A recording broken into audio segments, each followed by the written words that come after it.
guys, welcome to today's video in which I'm going to show you different ideas of how to refashion clothes, shoes and accessories that you already have. Maybe you have items that you no longer like or you just don't wear, and maybe making a few little changes to them will zhuzh them up into something that you actually will wear. If they're items that you don't wear anyway, you really have nothing to lose. So here are 10 ideas for changing items in your wardrobe. The first idea is to paint them with acrylic paint. Just regular acrylic paint that you can get from the dollar store can work wonders on accessories and even shoes. Here is a pair of shoes that I bought that were black, and I didn't want them to be black, I wanted them to be grey, and I mixed up grey from just, like I said, dollar store acrylic paint and used a soft brush to paint them. Acrylic paint will flex and it is waterproof, so it is suitable for painting things like shoes, but if they're shoes that bend a lot and get a lot of wear, I would go with leather paint, which I'll talk about in a minute. But when you can take plain black shoes, these are just regular school shoes, because I've spoken about this before, I have very narrow heels and I have to have a strap across the front or else I just walk out of them. So for ballet flats, I have to wear something like this. But I can just get plain black shoes and paint them into any color I want, and that just expands my wardrobe and my options. Here is a pair of sandals. They used to be black as well.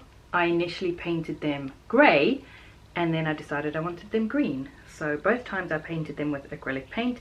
These I have worn a few times and they've held up fine. And part of that is because this doesn't really bend and flex a lot. My foot kind of bends here.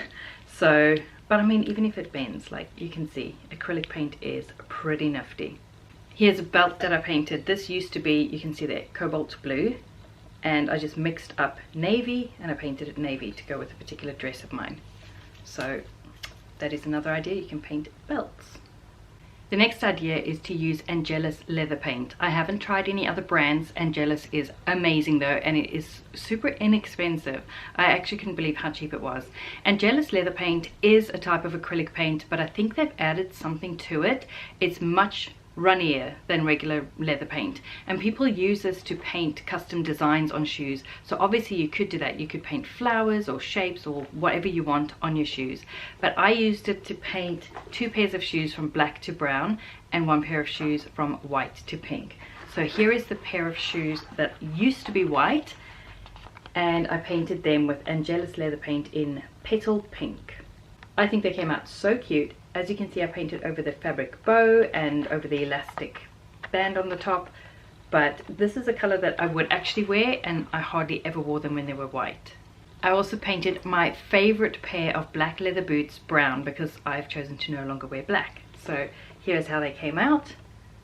I just think they are so beautiful. I think the brown really sets off the buckle. This is the color dark brown. There are so many different browns on the Angelus website, but this is dark brown. So that is how the boots came out. And then I also painted a pair of black shoes brown. So that's how these came out, and I just like them so much more now. You can see the kind of texture. I would recommend using a soft brush. A hard brush is going to leave streaks and brush marks, but you can see how that's come out. I'm super pleased with them. I heard about Angelus leather paint from Diane in Denmark here on YouTube. She has painted leather gloves, trousers, handbags, jackets. She's painted so many things and it holds up just fine. It's flexible, it wears well. So I will link the Angelus website down below where I got them. I believe you can get them on Amazon, but I just bought direct from the website and it was super inexpensive, even with shipping to New Zealand. I just ordered the smallest bottle. This is the smallest one they sell. This is the dark brown. So with this I did 2 coats on my boots, 2 coats on my shoes, and 2 coats on a pair of wedges that I in the end decided to declutter because they were going to fall apart when I wore them, and you guys know I have a history of that. And there's still some left in there, so a little actually goes a long way. I don't know why you'd need a bigger bottle than the smallest one. It also comes with kind of a brush in it, like that, kind of like a nail polish brush, but I would recommend getting a nice soft bristle art brush rather than using that, because I think this would leave lines. Oh, and in case you're wondering, none of these shoes that I painted are actually leather, they faux leather. The next idea is to update the hardware on your items. Perhaps you have a handbag that has silver hardware and you'd rather that it's gold, or you have a belt that has a gold belt buckle and you'd rather that it be silver. You can have an item that looks just great but the hardware is the wrong color. And I have here a pair of shorts, and the hardware in this case are these studs. They're kind of studs on the legs. There's 2 pockets at the back and a couple of pockets at the front, and obviously the button at the waist. I didn't bother with the button at the waist because I'm not likely to wear it without a t-shirt over that part, but all of the others I painted with nail polish, just nail polish from the dollar store, and now they're copper instead of silver or pewter, and it was such a quick and easy fix. I was hoping to show you a belt buckle that I have, which is kind of like a dark silver color. I was going to paint that gold with a gold paint pen, but I'm still waiting for that to arrive in the post. We've had all kinds of postal delays, so I couldn't show you that, but that is another idea. Get a paint pen or an oil-based metallic Sharpie and paint your hardware with that. The next idea also has to do with trim on clothes, but it's not hardware, it's actual trim or buttons or things like that. So this top that I'm wearing, I thrifted and it used to have silver buttons on it, but I knew I wanted to wear it with gold jewelry and the silver buttons just kind of stood out and it just wasn't something that I was keen on, so I cut them off and I sewed on these dark brown buttons instead. And so now the buttons kind of fade into the background and I can wear whatever jewelry I want with it and it's not going to clash with the silver. I also have this hat which used to have kind of a very bright colourful pom-pom trim around it. I pulled that off, it was just hot glued onto the hat, and I hot glued on some lace, some velvet ribbon, tied a bow and updated my hat that way, and now it's just a little bit more neutral to go with many different outfits. Something else to consider is shoelaces. So this pair of shoes that I have used to have plain white laces. I got these from Kmart and I ordered some leopard print laces from AliExpress and just switched them out, and it just kind of takes them up a notch and makes them a little bit more unique and interesting. I also have a pair of camo print laces that I have ordered that haven't arrived, which I wanted to show you on my olive green shoes like this, but still waiting for those to come in the post. You don't have to order patterned laces, you could just swap them out for a different color and just update your shoes that way.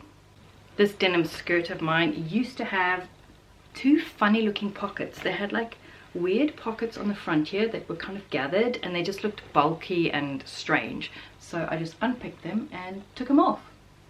And you can do that. You don't have to switch out the trim. You could just remove the trim or buttons or beads or anything. I also once thrifted a black dress. It was a lovely, I don't have it anymore. It was just a lovely basic black dress and it had these big cheap looking black kind of faceted beads or jewels on it. It looked super tacky.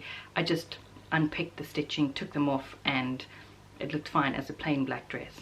You can also add trim to existing items. So this jumper used to have just a kind of chiffon, like a sheer chiffon bottom to it, and I just wanted to add a bit more substance and texture to it, so I sewed on some lace. So that is the lace I added. And I think it just adds something extra to it, a bit more, like I said, some substance, some texture, and I like it so much better than just the plain chiffon. My next idea is to tea stain your items. This skirt that I just showed you used to have quite a white background to it. So obviously it's blue denim, but where the distressing is was very white and it was just a bit bright, and I wanted to kind of warm it up a bit and just give it a bit more depth. So all I do is I take 20 cheap tea bags, like regular black tea, and I brew them for about 20 minutes in hot water, and then I top it up with enough cold water to cover the item in question, and then I just swish it around in there for as short or as long as it takes to get the effect that I want. So this was tea stained just to give a bit of golden warmth to the undertones and to the distressing. I also tea stained this top. I wore this morning, so it's not like fresh out the wash or anything. So this used to be bright, pure bright white. I'll hold it up to the camera to kind of adjust. There you go. So this used to be pure bright white and I tea stained it, so now it's like a oatmeal color. Just regular black tea, just made that change that I wanted. I'll hold it up next to a piece of paper that is pure bright white and you can see the difference. So there you go. It just gave it a bit of depth and kind of took down that brightness, and yeah, I enjoy wearing that now. I also had a pair of coral pants that I thrifted that were super bright, and I wanted to kind of mute those a little bit and add a bit of depth, and I tea stained them as well. And I prefer this color than the super bright coral that it was. While we're on the subject of staining, you can also use turmeric to stain things yellow. I'm sure you could use things like beetroot or red wine to stain things. I haven't experimented with that, but I did try out staining a pair of pants that used to be navy and white, and I stained them with turmeric and they came out like this. I just dumped a bunch of turmeric into a pot of hot water, kind of mixed that well, let it cool slightly, topped up with a bit of cool water, and chucked them in and swished them around. When you're staining or dyeing anything, you want to keep it moving, whether it's tea staining or turmeric staining. Keep it moving all of the time so that it doesn't kind of go patchy. But yeah, that's how they came out. Speaking of dyeing, you can buy clothing dye obviously, and there's different kinds of dyes. You can get dye that you need to do by hand in a basin. You can get dye that you can do in your washing machine. I've done that in the past. I just used some dye that you just do in a container or in a bucket, and I dyed this jacket. So this was a very muted kind of grayish lilac when I bought it, and I wanted to kind of give it a bit more oomph to the color, and I dyed it purple. It's come out like that. It's still not as vibrant as I would like, so I'm probably going to dye it again, do another layer. I've got a wine colored, like a wine red dye that I might actually put over this, but I still like it better than the super muted grayish lilac that it was when I bought it. I also have a jumper that I dyed, oh, sweater. It was dusty pink and white and gray striped, and I just threw it into the washing machine with some brown dye, and this is how it came out. So I think that's quite nifty, the different shades of brown, and I'm more likely to wear it now. The next idea is to hem things. So that denim skirt that I showed you was just a little bit of a frumpy length on me, and I just took up the hem just a couple of centimeters, and it's a much better length on me now. The key to this is to look at the stitching on the item and then try and match it. So I do have this kind of golden thread, which is perfect for hemming jeans and denim, because generally that's the color thread that's used. Remember those coral pants that I showed you? They used to be 3/4 length pants, and I hemmed them into shorts. I knew I'd get more wear out of them if they were shorts, and again I just matched the stitching. So that's the stitching color that's existing, and I just bought a thread the same color, ran it through the sewing machine, and there you go, hem them into shorts. And then also you can decide on what length they are, which is handy. I also have this navy blue skirt that when I first bought it, I kind of wasn't sure. I thought, oh, it's a good midi skirt, but I wore it once and I just felt frumpy, and I knew I wasn't going to wear it again at that length, so I hemmed it. So this was kind of above my ankles, kind of calf length, and I just hemmed it to knee length, and much cuter now. I think it suits me better. You can also hem long sleeves into short sleeves. I've done that with shirts before for Grant and the boys. The next tip is to bleach things. I do have a video showing you how to do a bleach design on a t-shirt, which I will link over here. But I tried bleaching black items. Like I said, I've chosen to no longer wear black, and I had some black items that I still wanted to use, but I didn't want them to be black. So here is a pair of pants that used to be black that I bleached, and now they are brown.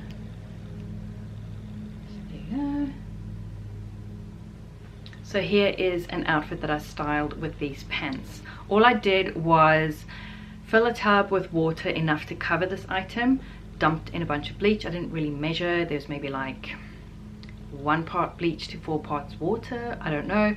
Then I wet this item, put it into the bleach water, and swished and stirred it around until I just started to see some change, and then I threw it into the washing machine immediately, because it still continues to lighten in the washing machine, and I didn't want it too light. I wanted it to be brown. Black will bleach to purple, brown, very often like an orangey brown color. That's the color black will go when you bleach it. So if you're not sure, then just do a little test. So like inside the waistband, do a little spot of bleach there and just see what color it's going to change to, and if you want your item that color. If you're not wearing it anyway, then it's not a risk, but just be sure to check before you start if you are unsure if you want to go with the bleaching or not. I also want to mention that the stitching almost never bleaches. So if you look here, obviously the bits around the zip are still black and the stitching remains black because they usually use polyester stitching or polyester thread for stitching, and that's not going to bleach. Natural fibers will bleach, synthetic fibers will not bleach. This is viscose, so that's why it bleached so well. And another one that bleached really, really well that I'm pleased with is this black skirt I got from Kmart a while ago. You can see the dot that I did to test, and you can see that the stitching hasn't bleached, but this is how it came out. This beautiful dark kind of reddish brown. Again, I did exactly the same as with the pants. I stirred it till I just saw a bit of change start to happen, and then I washed it and it continued to lighten in the wash. I'm really, really pleased with how this came out, and here is an outfit that I styled with this skirt. And then the last idea is to change your jewelry and accessories. So this necklace used to be a Y necklace. It went round like this, and then it had a little piece coming down. And I don't know if you remember, that used to be the fashion at kind of the turn of the century. In the early 2000s, that was like really a thing. And that's when I've had this necklace since. And it just makes it awkward to wear with some necklines. So I just cut the Y bit off, and now it's just round at the bottom, and it's so much more versatile, and I wear it more often than I used to. I also have another necklace. I've already decluttered it because I now don't wear silver anymore, but this is how it started out. It was 3 strands, and I found that I was never wearing it because it was just too heavy. So I just got my snippers and I clipped off the extra strands, and so it was just a single strand, and then I actually wore it. I did use the beads from the strands that I clipped off, and I got some beading elastic from the dollar store, and I made a bracelet with some of the beads. So don't just chuck out the bits you cut off, see if you can use them in some way. I also have a pair of earrings here. This is how they looked when I started, and this is how they look now. I painted them with acrylic paint from the dollar store, and I changed the hooks to gold hooks instead of silver. One of them was broken anyway, so I had to replace the hooks anyway, but a little bit different to how they used to look, and I wear them more now. And then the last accessory I want to show you is a pair of glasses that I ordered online. You guys know I use Firmu. I've been using them for years. We've never ever had a problem with the glasses we've ordered, but this pair came and I just didn't like how the frame looked. They were purple on the sides, and they had like a purple kind of blackish looking tortoise shell on the front, and I just didn't like them. So I went to the dollar store, I bought some nail polish, and I painted them. So this is how they came out. They're not perfect, and I would recommend not using a metallic nail polish because the metallic particles kind of want to settle, and it shows more uneven than just regular nail polish. But that is how my glasses came out, and I like them so much more, and they suit me better now. And all thanks to some dollar store nail polish. They've held up fine. And the thing about it is, I just felt like it was low risk, because I thought if I don't like how it looks, I could probably use acetone free nail polish remover and just take it off. I didn't do that, obviously, so please don't blame me if you try that and you damage your glasses. Especially I would be careful of the coatings on the lenses if you do try and remove nail polish with a nail polish remover, and I would also go with an acetone free one. But just throwing that out there as an idea. It just felt like it was low risk to me. This is actually my spare pair, because when I contacted Firmu, this is not sponsored by Firmu by the way, when I contacted them and said I was unhappy with the glasses, they sent me a voucher towards a new pair of glasses, and I only had to pay for shipping and coatings. So this is just my backup pair, so I was happy with that. There you go. So I hope you've enjoyed this video. I've had so much fun refashioning my items and seeing what changes I can make to items that I no longer wear, and I hope it's inspired you to look at things in your wardrobe that you don't wear and kind of give you some ideas on how you could perhaps change them and make them into something that you would wear more often. I would love to know if you've tried any of these ideas, or if you're going to try any of these ideas, so do leave me a comment down below. Thank you so much for watching, and I will see you in the next one.